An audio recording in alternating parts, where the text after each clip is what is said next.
সালারে মর্মান্তিক পথ দুর্ঘটনায় এখন পর্যন্ত মৃত্যুর সংখ্যা বেড়ে দাঁড়িয়েছে 2। গত 3 জুন সকাল 9টার দিকে সালার পার হাউস এলাকায় টোটো নিয়ন্ত্রণ হারিয়ে উল্টে গিয়ে গুরুতর জখম অবস্থায় রয়েছিলেন 5 জন। আহতদের উদ্ধার করে সালার প্রাথমিক স্বাস্থ্য কেন্দ্রে নিয়ে যাওয়া হয়েছিল। কিছুক্ষণ চিকিৎসা চালানোর পর ওই 5 জনের পরিস্থিতি আশঙ্কাজনক দেখে বহরমপুর মেডিকেল কলেজ হাসপাতালে স্থানান্তরিত করেছিলেন সালার প্রাথমিক স্বাস্থ্য কেন্দ্রের চিকিৎসকেরা।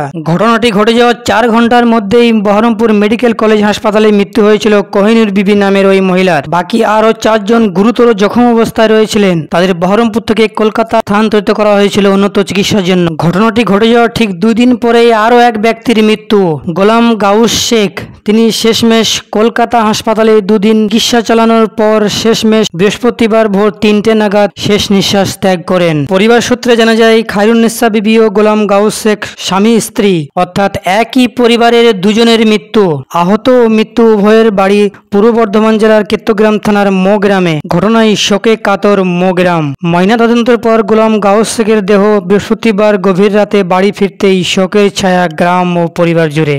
এখন দেখে নেব কি বলছেন পরিবারের লোকজন। পূর্ব বর্ধমান জেলার কেত্তগ্রাম থেকে মোহাম্মদ শাহজাদা, সালার টুডে।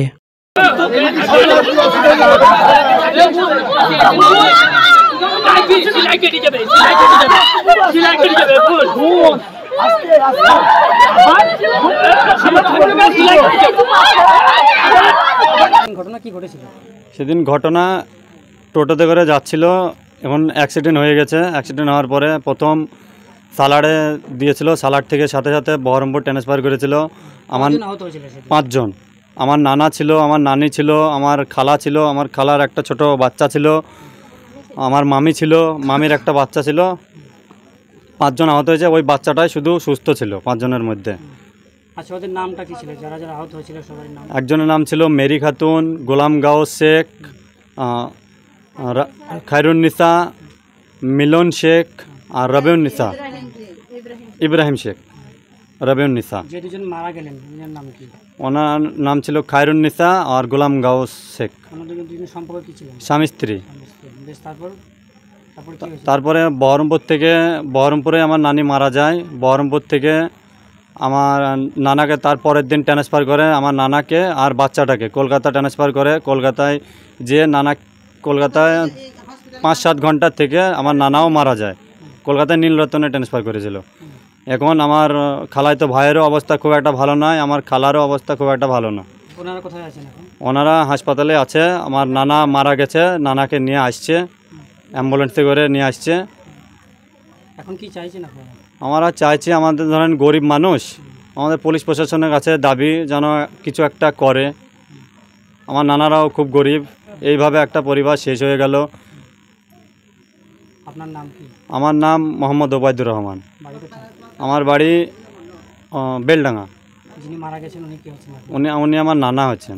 রাস্তায় যাচ্ছিলাম, যাতে যেতে একটা গাড়ি আসছিলো, আর আমাদের টোটো গাড়িটা রং সাইড করছিল।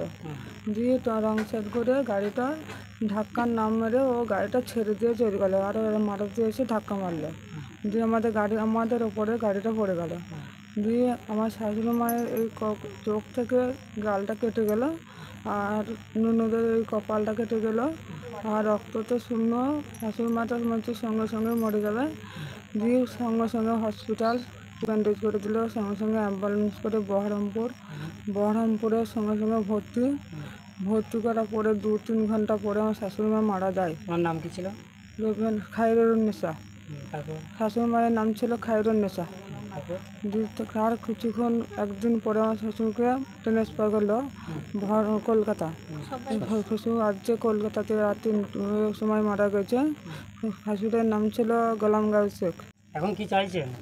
এখন চাইছি, আমাদের বাড়িতে 2টো গার্জেন মারা গেছে, কিন্তু আমরা একটু সাহায্য চাই। আমাদের এইরকম অবস্থায় দাঁড়িয়েছি আমরা। আপনার নাম কি? আপনার নাম? আমার নাম রবিউন্নিসা খাতুন। যিনি মারা গেছেন ওনার কে হচ্ছেন? বেঁচে আছে।